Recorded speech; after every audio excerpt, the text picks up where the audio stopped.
everyone. It's 4 o'clock, and time to begin our afternoon meeting. It's time to turn it over to anybody to declare it. Thank you, Mayor and members of the City Council. There are 2 items proposed for this afternoon's strategic session. First is to be presented by Najib Shakan and is responsive to Council's request for information on the means and methods of amending Article 3 of our charter to change the date and manner of municipal elections. The second item relates to building background and a foundation for a conversation over the next year's fiscal budget. And staff has developed a number of measures of operations and services, classically referred to as performance measures. And we won't be asking for action regarding that item. It's just for your information only. And but first, I'd like to refer to Najib to provide his report to you. Good afternoon, Mayor and Council. At the November 17 council meeting, Mayor Pro Tem Duncan raised a question about changing the city's method of election so that instead of having an October election and then a November runoff, that the city have its election the same time as the other municipalities in Union County. I provided a memo to you that was sent to you before the holidays or before Christmas, and it's also hopefully in the agenda you have. But the long and short of it is, you can do that by changing to a nonpartisan election system instead of the election and runoff system. And it just requires a few things. This is something that, even though it's a change to the city's charter, which is enacted by the General Assembly, the General Assembly did say that in certain circumstances you can amend your charter by ordinance. And one of those is changing your election method as well as your governing method.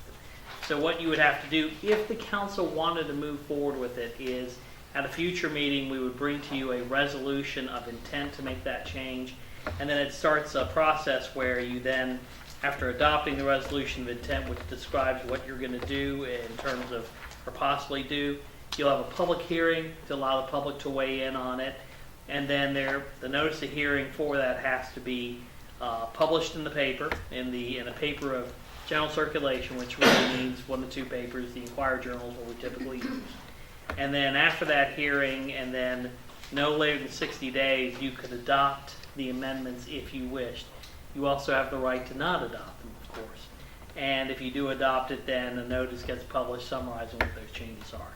And you also have the option, I put it in here because the statute allows for it, is you can make the ordinance amending the charter effective on a referendum by the people.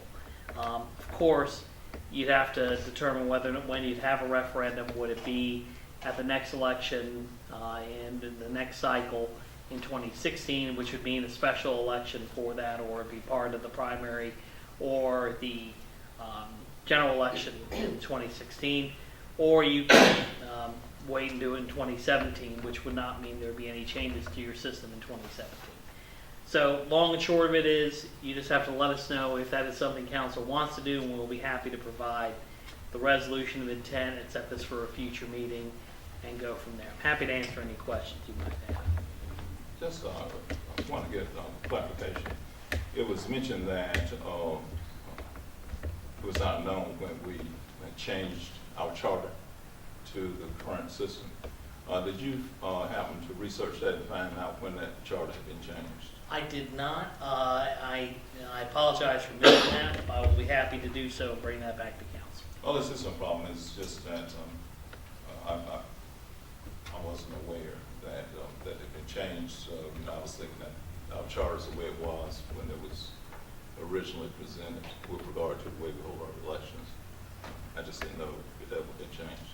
I do not know, but I will check on that, Councilmember Jordan, to make sure we have a report back to you on that. I would move that we start the process towards you bringing that to city council. If that's what you're supposed to hear. Before we get to that, could you go back and repeat the first paragraph that you read off there, please? Sure. What I believe I said at the beginning was, back in the November 17 meeting, we were asked to take a look at how you change your election system. One of the things that the General Assembly, even though the charter is enacted by the General Assembly, the General Assembly lets cities make changes to their election system. It will, without having to go to the General Assembly for permission. So what you then get to do is, the process starts with, if council wanted to move forward with it, the first thing would be council would have to adopt a resolution of intent. And that would start the calendar in terms of, you'd have a public hearing later and then make a decision whether or not to adopt it by ordinance. But it's one of the few things the General Assembly allows a city to amend its charter without having to go to the General Assembly for permission. I believe you mentioned a word in there in the first time that you went over that about partisan and nonpartisan. Yes, sir. Okay, can you clarify what you mean by that to the board? Traditionally in North Carolina, municipal elections are nonpartisan. However, there are a few cities in the state that have partisan elections. The General Assembly allows you to pick a form of election that's a partisan form of election versus nonpartisan. But the tradition here has been a nonpartisan form, and the process that I'm assuming that what council would want to do is stay nonpartisan, but change from a election and runoff system to just an election system. A lot of folks refer to it as plurality.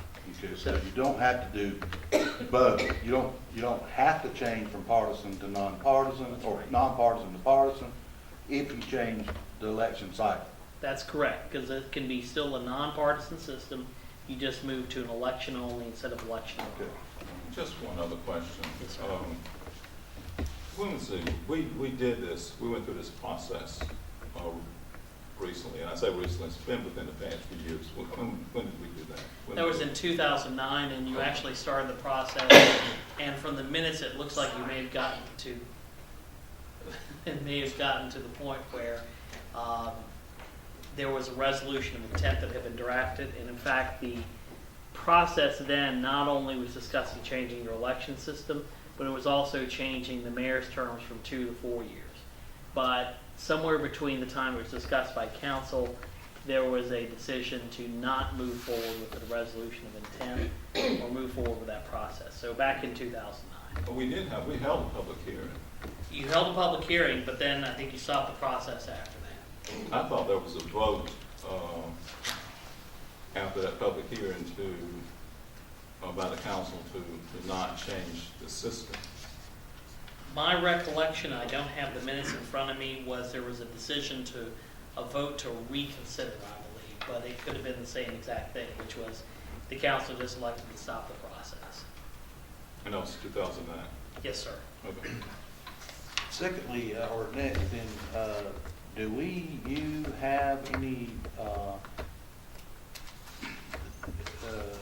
facts, figures on the cost of the way we currently do it versus going to the election being held on the traditional election day? No, sir, but we can check with our friends at the Board of Elections to see what the cost is for the city having the October election versus going in line with the others. There would still be obviously a cost because of the election that occurs just in Monroe's precinct. So there may be some cost savings. I was just curious if there was any, and if so, what it was.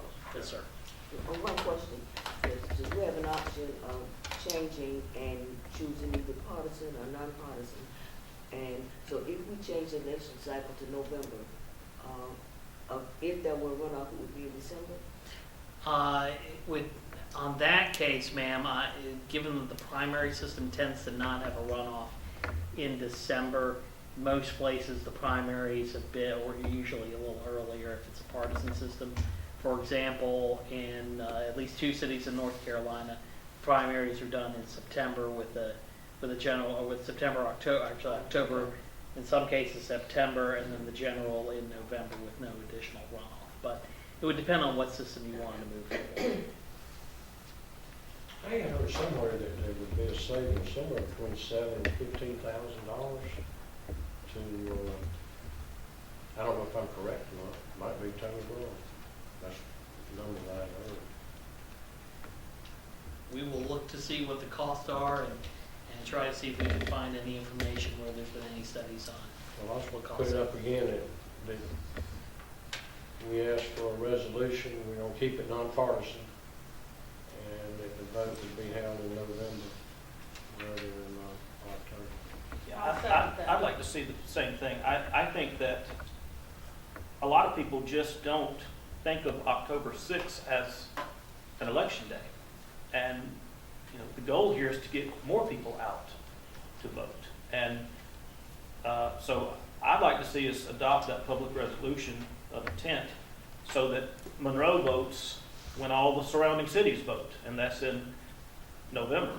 A number of people that came out to vote on October 6th told me they almost forgot to come out because they just didn't think about October 6th as being an election day. And then some people after the election said, when do I vote? When do I vote in November? And I said, well, it was in October. I said, oops, I didn't realize it was in October. So I just think I'd like to see our city be consistent with the way the surrounding cities do things. And if I'm correct, are we not the only municipality that has this election in October? In Union County, yes, sir. Yeah. I'm going to second Mr. Gazza's motion. I thought there was one other in the Union County. I'm not sure, but I thought there was one other that No. did it in October. Maybe not. Okay. Any other questions, comments? Do you need a vote on that or just Second. I think since you've made the motion and the second vote will be fine. all right, I have a motion and a second. I do have a second, right? Who's the second? Mayor Pro Tem. All right, I have a motion and a second. All in favor? Any opposed? Nay. Okay. One nay, the rest. Yeah. Okay. Mayor, and one thing we will do is there were a couple, I think, of cleanup items, and we'll obviously work on providing the resolution of intent, scheduling it for a future meeting. But there was the question of the cost of conducting just the election system the way we had it, if there were any anticipated cost savings. Councilmember Jordan asked about what the prior charter amendments, so we'll research that and get the answers on that. And the full clarification of what happened exactly in 2009, because it did move forward. Councilmember Jordan is correct, and I do recall there was a public hearing, and then it stopped. I can't, and I will get back to you on whether or not it was a stop because council voted to do that or and stop the process or how it happened. And then I believe Councilmember Anthony asked some questions about if the council moved towards other methods other than just moving to the election method, when would additional runoffs be and how would the calendar be conducted for those? Both partisan and nonpartisan, I think is what you're asking. So we'll get those answers back for you, if not before the next meeting, before the first meeting in February. Point of clarity, and that's going to include the cost analysis? We're gonna get the cost data from the County Board of Elections, and then we'll see if there's anything else that will give us any other ideas. Just one last thing, in 2009, the council voted against that after Lewis Fisher spoke at the public hearing. They voted against that. I was there, so I remember. That makes that easier. That's right, I recall. Thank you, council. Okay. All right, Mayor, members of the City Council, second item for today's session is performance measures. And for today's dialogue, my intent is for this to begin building back a background and foundation for the upcoming conversation on next year's fiscal year budget. The staff has developed a number of measures of operations and services which form the nucleus of the city's fledgling performance measurement system. I've asked that this material be presented by Lisa Strickland, as it's rather lengthy and could easily consume 2 or more hours of detailed presentations if they were offered. Thus, I've asked Lisa to provide a high-level narrative, and if you're inclined for operational details, the questions could be referred to our department heads that are present here this afternoon. Lisa and her staff configured the material based on the detailed work of the respective departments to form a template that gives the data a similar look and feel. The project has been a team effort. I want to emphasize it's been a team effort. I consider this the first of many steps that we'll take by staff to illuminate how resource inputs affect services and operational outcomes in each of our departments. One could craft a performance measure for every aspect of an operation, which for this organization I think would be not prudent. There is a diminishing return on the time invested versus the value of expanding areas to be measured, and the things to be counted and the results that might be produced. So we're going to try to strike a balance between developing meaningful performance measures and not counting everything that could possibly be counted. To say it differently, the philosophy underpinning performance measures is a reasonable performance measure system provides officials such as us a better means of identifying operational strengths and weaknesses and a basis to assess the effectiveness of steps being taken to correct those deficiencies. The performance measurement system is expected to provide answers to the following questions. What was achieved? Or what was the outcome? At what unit cost was the work done? How well was the work performed? The performance measures measure data from one or more of these areas: workload, effectiveness, efficiency, and productivity.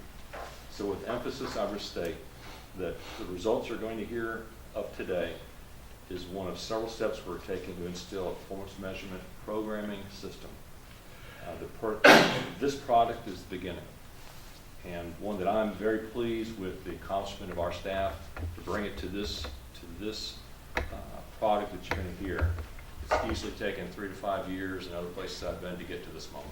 And with that, I'd like to defer to Lisa and invite her to present. Good afternoon, Mayor, Council. As Larry said, I'm really excited to be to this point too, and I want